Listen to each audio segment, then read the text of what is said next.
ভূমিকম্পে কেঁপে উঠল সিলেট শহর।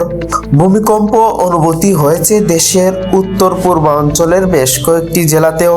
বাংলাদেশের পাশাপাশি ভারত, মিয়ানমার, ভুটান ও চীনের সীমান্তবর্তী এলাকায় কম্পন অনুভূতি হয়েছে। সোমবার ভোর 4:47 এই কম্পন অনুভূতি হয়। Euro Mediterranean seismological centre EMSC ও আন্তর্জাতিক ভূমিকম্প পর্যবেক্ষণ সংস্থাগুলোর তথ্য মতে রিখটার স্কেল এই ভূমিকম্পের মাত্রা ছিল 5.4। মার্কিন ভূতাত্ত্বিক জরিপ সহ USGS এর একাধিক আন্তর্জাতিক সংস্থা জানিয়েছে ভূমিকম্পটির ভূপৃষ্ঠ থেকে মাত্র 10 কিলোমিটার গভীরে ছিল।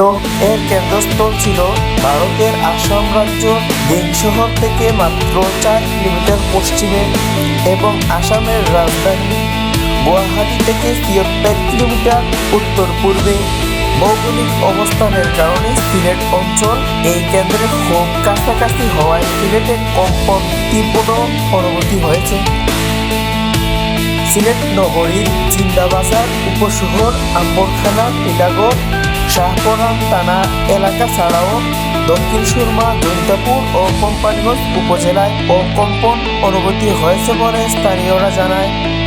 তবে তাৎক্ষণিকভাবে কোথাও কোনো ক্ষয়ক্ষতি বা হতাহতের খবর পাওয়া যায়নি।